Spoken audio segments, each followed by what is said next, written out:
Hi guys. So, we are reading Judy Blume's Soupy Saturdays, and we are on Soccer Doc. Let's take a look.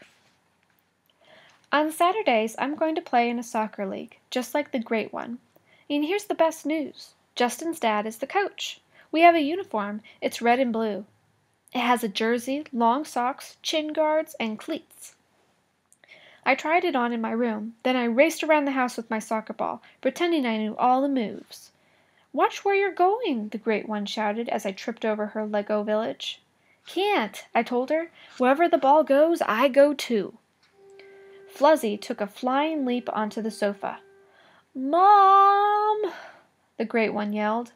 "Jake!" Mom called. "Take your soccer ball and play outside." So I kicked the ball to the front door, then down the steps, across the grass, and back again. Wait until Justin's dad sees me in action, I thought. The next day we had our first practice. Justin's dad said we should call him Soccer Doc, because his last name is hard to say. But I know how to say it because it's Justin's last name too.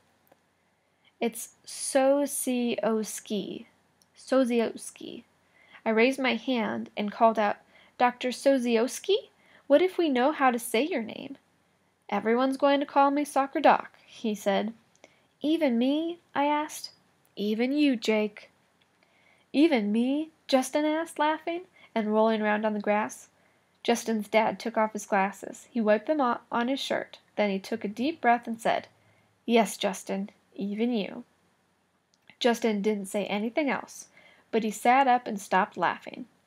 Soccer Doc gave us some moves to practice. Dribbling around cones, passing on lines, kicking to shoot. One time he blew his whistle and shouted, "Justin, pay attention!" But Justin just stood there watching a squirrel collecting nuts. Soccer Doc shook his head. At our first game, Soccer Doc made me goalie. When I put on the goalie jersey and the goalie gloves, I felt like a superhero. I could hardly wait for the game to begin. "You know what your job is, Jake?" Soccer Doc asked. He didn't wait for me to answer. "Your job is to block the ball from going in the net." "I know that," I told him. "Good," he said. "I'm counting on you." The game began. For a long time everybody was at the other end of the field. It's boring being goalie when everyone else is so far away. What was I supposed to do? Then I saw a dog break away from someone in the stands. The dog ran onto the field. His leash dragged behind him. "Mookie," a woman called. "Mookie, come back here." I tried to catch Mookie, but Mookie was faster than me. Suddenly, both teams started running in my direction. In the stands, people were shouting, "Uh-oh!" I ran back to my position. Mookie followed me barking. While I was trying to shoo him away, from the goal, somebody from the other team kicked the ball, and wham! He scored a goal. The other team cheered. That's a bummer. Then it was 2 goals, then 3, 4, 5? I couldn't stop the ball from going in the net, no matter how hard I tried. I wanted to lie down on the ground and cry, but I knew I couldn't. At dinner, the great one asked about our first game. "I played goalie," I told her. Then I took a long drink of milk. Ooh, I don't like this word. I blank being goalie. "How come?" the great one asked. "Because," I said. "Because why?" she asked. "Just because. I don't have to tell you anything if I don't want to. Besides, I was busy hiding my peas and my mashed potatoes. Why would Mom put peas on a plate when she knows I only eat white food?" "Sometimes I play goalie," the great one said. "Nobody can score when I'm goalie." "That's why I don't like being goalie," I said. "What was the score?" the great one asked. 6-2, I told her. "Don't feel bad," she said. "It's not all your fault." She tried to hide a smile. "Who said I feel bad?" I asked. Then Dad said, "It's not about winning or losing. It's about having fun playing the game." And Mom said, "In the next game, you'll be more experienced." But we lost the next game 7-1. I don't get why the great one thinks playing on a team is fun. "Do you have fun even when you lose?" I asked her. "Yes," she said. "How come?" "Because playing is fun. And Miranda is the best coach. She makes us feel good no matter how we play, she said again. Then she said, "What's Justin's father's like?" "He's not fun," I told her. I ran to my room. I wasn't going to tell her anything else.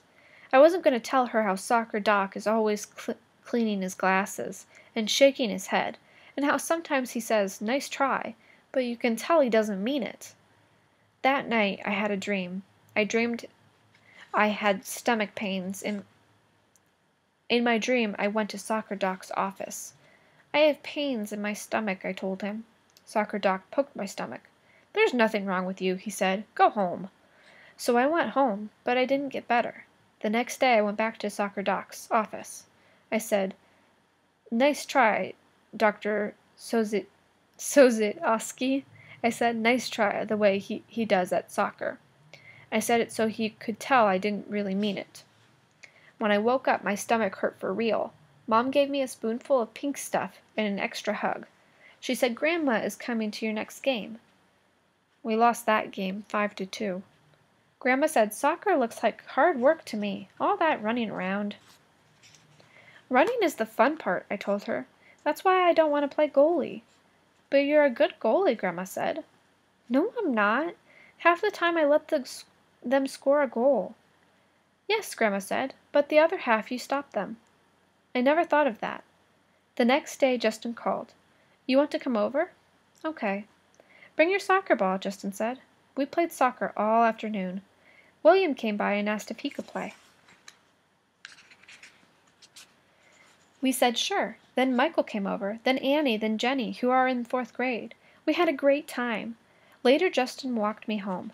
"I'll tell you a secret if you promise not to tell," he said. I promise. "I like soccer, but I don't like soccer league." "Same," I said. Then we were both quiet. We sat on the front steps of my house. Finally Justin said, "I wish I could play goalie." I was surprised. "You want to play goalie?"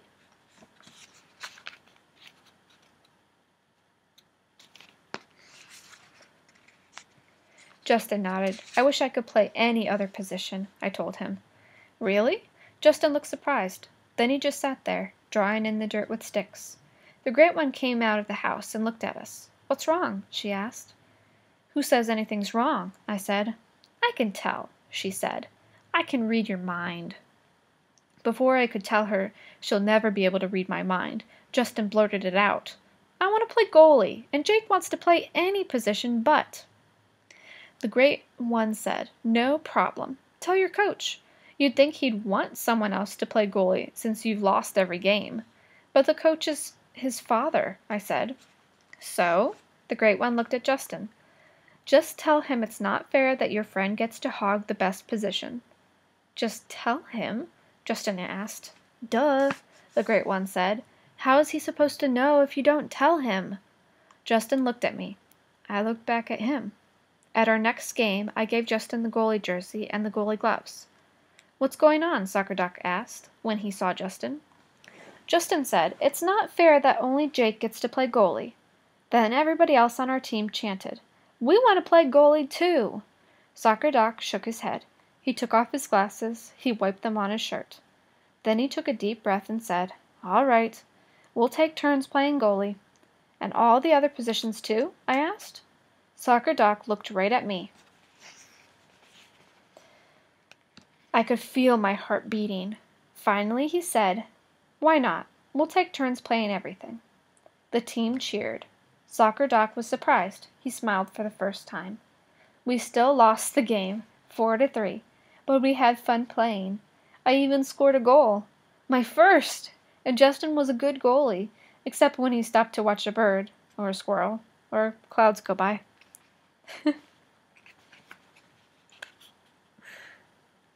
Awesome. Alright guys, so that's it for that chapter.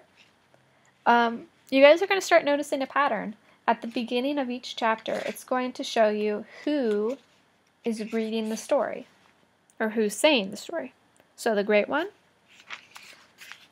or the Pain, and you'll kind of start seeing the pattern there. The next chapter is The Great Pretender, and it is by the Pain. Okay. We'll read it later. Bye, everyone.